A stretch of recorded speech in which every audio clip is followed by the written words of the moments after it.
კრიმინალური ბანდა, რომელიც ყოველდღიურად ათეულობით დანაშაულს ჩადიოდა. აი ეს ახლა რასაც ვისმენთ ამ დროებით საგამოძიებო კომისიის სხდომებზე. ნებისმიერი ეპიზოდი, ხო? ეს არის სისხლის სამართლის კანონმდებლობით დასჯადი ქმედება.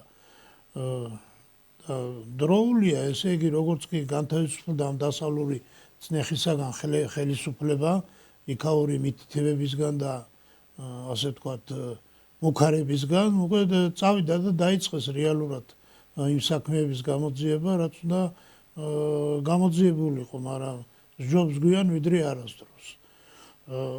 სერიოზული მუშაობა მიდის, სერიოზული საქმიანობა მიდის, მისასალმებელია და ეს უნდა გაგრძელდეს პროკურატურაში უკვე კონკრეტული სისხლის სამართლის საქმეების აღძვრით და დამნაშავე პირების პასუხისგებაში მიცემი და შემდეგ, რა თქმა უნდა, სასამართლოში უნდა მიიღოს ამ საქმიანობამ ლოგიკური დასასრული და ლოგიკური დასკვნები უნდა იქნას გამოტანილი განაჩენების სახით. უნდა დაისაჯოს.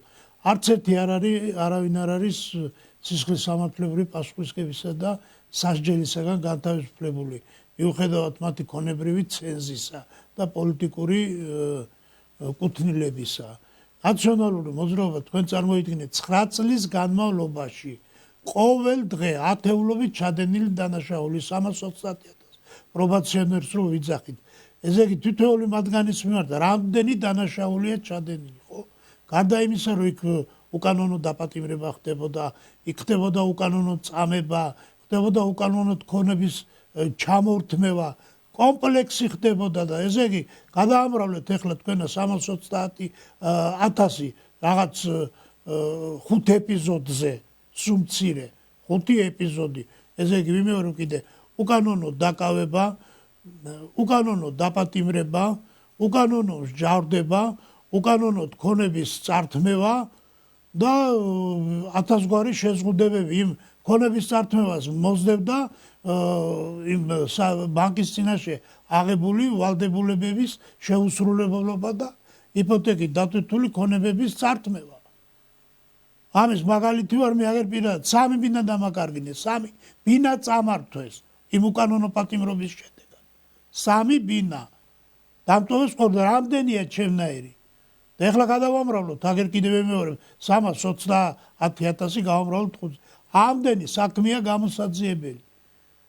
ამას კოლოსალური შრომა სჭირდება, მაგრამ მე მგონი გაართმევენ ქვეყანას ყოველ თავს ეს სამართალდამცავი ორგანოები, მაგრამ ის ვინც უშუალოდ ორგანიზებას ახდენ და ამ უკანონობისა სამართალდამცავ სტრუქტურებში განსაკუთრებით ისინი უნდა იქნენ დასჯილები და აი სადეიშვილი რო განცხრომით არის უკრაინაში წამოპლაკული და იქ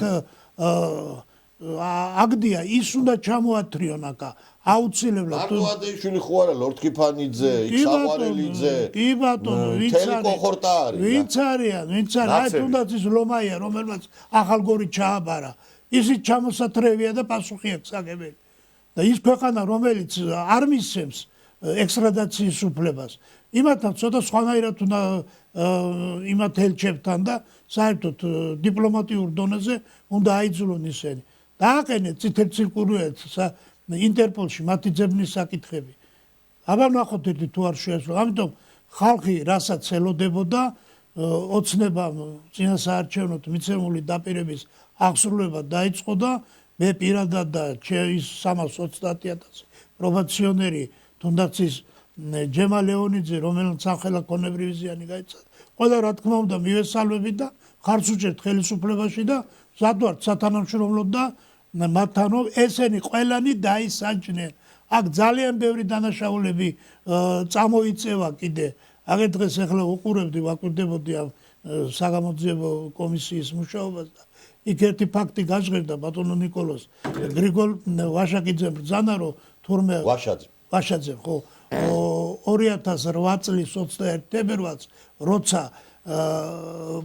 რუსეთის პრეზიდენტთან იყო შეხვედრა სააკაშვილის. ესე იგი იქ თურმე პუტინმა უთხრა სააკაშვილს რომ საქართველოს მაინც განწირულიაო, რადგან კოსოვო დაიკარგაო, ამის სანაცვლოდ საქართველოში საქართველოს უნდა დაკარგოს სამაჩაბლო და აფხაზეთი. ეს არის აბსურდი. მით უმეტეს ესენი გაფრთხილებულები არიან, რომ ცრუჩვენება არ უნდა მიცდე.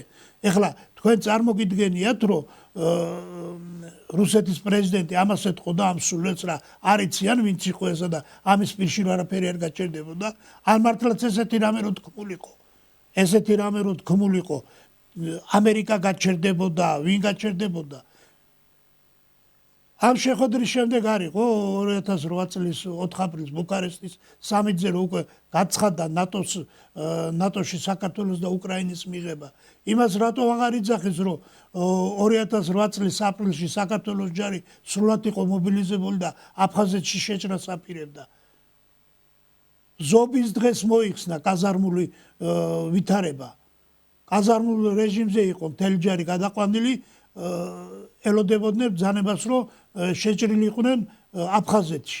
მაშინ იყო, რომ რუსეთმა აღადგინა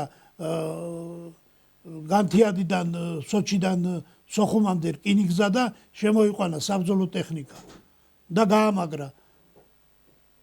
ეს რო არა ყოფილა, ამის შემდეგ მოხდა, როცა ამან დაიწყო მზადება, აი იმ პერიოდში მოხდა, აპრილის პერიოდში მოხდა. მარტ-აპრილის პერიოდში მოხდა. ბრძობის დღეს მოიხსნა ზუსტად კაზარმული მდგომარეობა. ასე რომ ეს საკითხები რომ გადაწყდეს დადებითად, ამიტომ საქართველოს ხელისუფლებამ უნდა დაიწყოს თანამშრომლობა როგორც სამაჩაბლოს ხელისუფლებასთან, როგორც აფხაზეთის ხელისუფლებასთან, ისე რუსეთის ხელისუფლებასთან. უნდა შეიქმნას 4-ხრივი საგამოძიებო კომისია, საზოგადოების ასე ვთქვათ სანდო რეპუტაციის მქონე პირების მონაწილეობით, რომ აი ესეთი გამონათქვამები ახლა ვაშაძე მიწის რო იქ არავინ არ საქართველოს ვერც პრემიერ-მინისტრი და ვერც პრეზიდენტი ვერც ეს დროებითი კომისია ვერ დაუსვამს პუტინს ესეთ კითხვას, რომ თქვენ მართლა უთხარით სააკაშვილს, რომ რახან განწირულია, რახან კოსოვო აღიარა ამერიკამ, ისე საქართველო უნდა დაკარგოს ეს სამაჩაბლო, რა თქმა უნდა არა. ამიტომ თანამშრომლობაა საჭირო.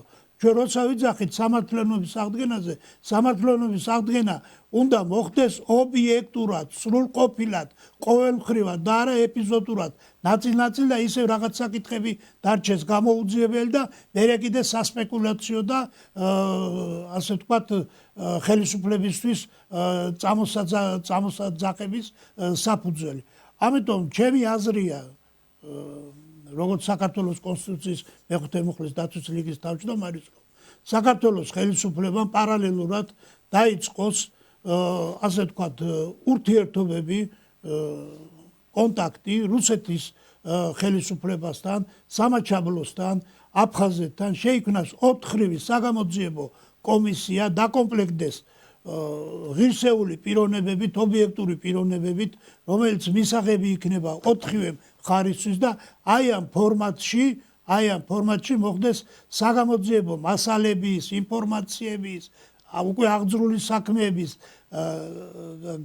ესე იგი ერთმანეთთან გადაცემა, გაზიარება და ჩამოყალიბდეს ერთიანი აზრი, რომ საბოლოოდ გადაწყდეს რა გჭირს და რატო ხდება ეს, რატო დავიწყეთ ომი, რატო მოხდა ეს ამდენი ხალხის უდანაშაულო ხალხის დაზიანება, სიცოცხლის მოსპობა. ადრეც ვიტყვი, ახლაც ვიმეორებ, აქ მარტო 2008 წელში სამაჩაბლოსთან არ იყო საომარი მოქმედებების დაწყება.